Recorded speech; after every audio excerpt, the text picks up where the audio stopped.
माँ, कुछ ज़्यादा ही सिर चढ़ा रखा है आपने भाभी को। अभी तो घूमने गई थी हनीमून पर, फिर से जाने की क्या जरूरत थी? क्या बात कर रही है प्रिया? नई नई शादी है दोनों की, थोड़ा समय साथ बिताएंगे तभी तो एक दूसरे को जान पहचान पाएंगे। माँ, आप कुछ समझती नहीं, इतना सिर मत चढ़ाओ, बहू को पछताओगी। चल छोड़ इन बातों को, मुझे कुछ काम है, मैं बाद में बात करती हूँ बेटा। इतना कहे उषा जी ने फोन रख दिया। उषा जी का छोटा सा परिवार था, पति रमेश जी और 2 बच्चे, बड़ी बेटी प्रिया और छोटा बेटा अतुल। प्रिया अतुल से बड़ी थी और उसकी शादी भी पहले हो गई थी। अतुल की शादी कुछ महीनों पहले रिद्धि से हुई थी। रिद्धि एक बहुत ही प्यारी लड़की थी। उषा जी भी रिद्धि को बहुत प्रेम से रखती। प्रिया को भी रिद्धि बड़ी ननंद का मान सम्मान देती, लेकिन प्रिया खुद को बड़ी ननंद होने का दम रखती। प्रिया घर की अकेली बेटी और पहली संतान थी, सो अपने पिता का सब खूब दुलार पाया, जिसके कारण तेज स्वभाव और मुंह फट हो गई थी। प्रिया के स्वभाव से उषा जी बहुत चिंतित रहती। प्रिया का ससुराल भी उसी शहर में था, तो अक्सर मैके आती जाती रहती।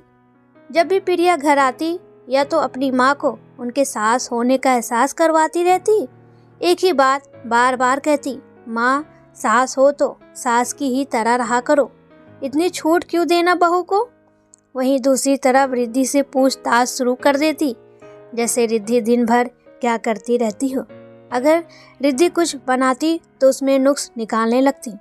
एक बार रिद्धि ने घर के डेकोरेशन में कुछ चेंज किए, जिसकी सबने तारीफ की, लेकिन प्रिया जब घर आई तो आते ही शुरू हो गई, ये कैसे कलर के पर्दे ले आई रिद्धि, बिल्कुल मैचिंग नहीं है दीवारों से, मुझे तो बिल्कुल पसंद नहीं है ऐसे कलर। रिद्धि, तुम्हारी चॉइस तो मुझे बिल्कुल पसंद नहीं आती। प्रिया के ऐसे व्यवहार से रिद्धि भी चिढ़ जाती, लेकिन बड़ी नंद का मान मायके में कम ना हो ये सोच चुप रह जाती। उषा जी सब देख सुन बेहद परेशान होती रहती। इतनी प्यारी बहू को अपनी बेटी के उदंड व्यवहार से वो खोना नहीं चाहती थी। उषा जी जानती थी रिद्धि संस्कारी लड़की है, इसलिए अपनी नंद की सारी नाजायज बातें बर्दाश्त कर रही है। लेकिन जिस दिन से ये सब्र टूटा, उस दिन ये घर टूटना भी तय था। उषा जी समझ गई थी कि अब प्रिया को रोकना ही होगा, वरना देर हो जाएगी।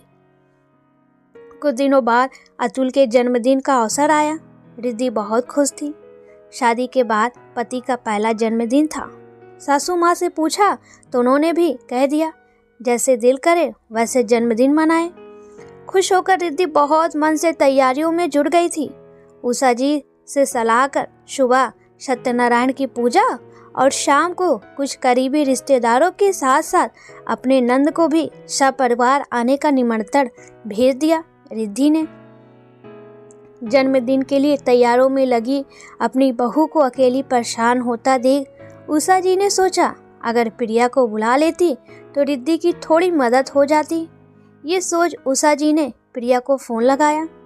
कैसी हो प्रिया, मैं सोच रही थी कल अतुल के जन्मदिन पे तो तुम आ रही हो, लेकिन अगर सुबह थोड़ा जल्दी आ जाती तो थोड़ी मदद हो जाती। रिद्धि की वैसे तो काफ़ी कुछ तैयारी हो चुकी है, साथ में कामवाली भी लगी है, लेकिन सुबह पूजा का प्रसाद और पंडित जी के भोजन में रिद्धि को मदद की ज़रूरत पड़ेगी। मेरी भी तबीयत ठीक नहीं, इसलिए तुम जल्दी आ जाती तो मदद मिल जाती तुम्हारी भाभी को। अब इतना कुछ करने को किसने कहा था रिद्धि को माँ? और अब जब सोच ही लिया है फंक्शन करने का तो फिर करें अकेली। अब इतनी गर्मी में मुझसे नहीं होगा कोई काम वाम। और माँ, आप भी हद करती हैं, क्या आपकी बहू 10 लोगों का खाना भी नहीं बना सकती जो आपने मुझे फ़ोन कर दिया? वाह माँ, बहू से इतना मोह और खुद की बेटी से जरा भी मोह नहीं आपको माँ। प्रिया की बातें सुन उषा जी दंग रह गई। कैसी बातें कर रही हो प्रिया, तुम्हारे भाई का जन्मदिन है और रिद्धि ने नहीं कहा तुम्हें बुलाने को, ये मैंने खुद अपनी मर्जी से तुझे फ़ोन किया है। और रही बात इतना कुछ करने की, तो अगर रिद्धि अपने पति का जन्मदिन बढ़िया से मनाना चाहती है तो इसमें बुराई क्या है।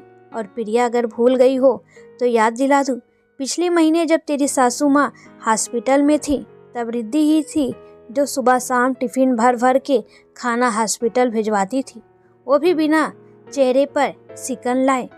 वाह माँ, आप तो बहू के गुणगान में लग गई। माना रिद्धि ने खाना भेजा था तो ये तो फर्ज है उसका, आखिर बड़ी नंद हूँ उसकी। प्रिया तैस में आ अपनी माँ से बहस करने लगी। देख प्रिया, मायका मेरे बाद भी बना रहे, इसके लिए तुझे अपनी भाभी का भी सम्मान करना होगा, वरना मेरे बाद मायके को तरस जाओगी। और एक बात, मैं मेरी बहू के खिलाफ कुछ नहीं सुनना चाहती। जितना तुम मुझे प्रिय हो वैसे ही मेरी बहू भी। इतना बोल कॉल कट दी जाती है। दूसरे दिन, अरे दीदी आप इतनी सुबह? क्यों रिद्धि, क्या मैं सुबह नहीं आ सकती? मैंने सोचा कुछ मदद कर दूं अपनी भाभी की, सो चली आई सुबह ही। आपकी परेशान हुई दीदी, लेकिन अच्छा ही हुआ आप आ गई। आपके हाथों का पुलाव बहुत अच्छा बनता है, आप ही बनाना दीदी। अपनी ननद को यूं अचानक आया देख रिद्धि बेहद खुश और उत्साहित हो उठी। उषा जी भी अपनी बेटी में आए इस बदलाव को देख खुश हो गई। अपनी माँ से नज़रें मिलते ही आंखों में प्रिया ने माफ़ी मांग ली, जैसे कह रही हो थैंक यू माँ, समय रहते मुझे समझाने के लिए, क्योंकि आज अगर इस मौके पे मैं भाभी का साथ नहीं देती तो शायद अपनी जगह उनके दिल में कभी नहीं बना पाती, और वो दिन भी दूर नहीं होता जब अपने भाई भाभी से भी दूर हो जाती। अपनी बेटी की आंखों की भाषा उषा जी भली भांति पड़ गई थी। मुस्कुराकर उषा जी ने प्रिया से कहा, देर आए दुरुस्त आए बेटा, और दोनों माँ बेटी खिलखिला पड़ी। यूँ अचानक अपनी सासू माँ और नंद को हंसता देख रिद्धि भी खिलखिला पड़ी, और इस तरह एक समझदार सासू माँ ने अपनी घर की खुशियों को बचा लिया। दोस्तों, कहानी का सार बस इतना है कि बेटियां यदि अपने मायके और भाई भाभी से अपने अधिकार ले सकती हैं तो उन्हें कुछ कर्तव्य निभाने भी चाहिए।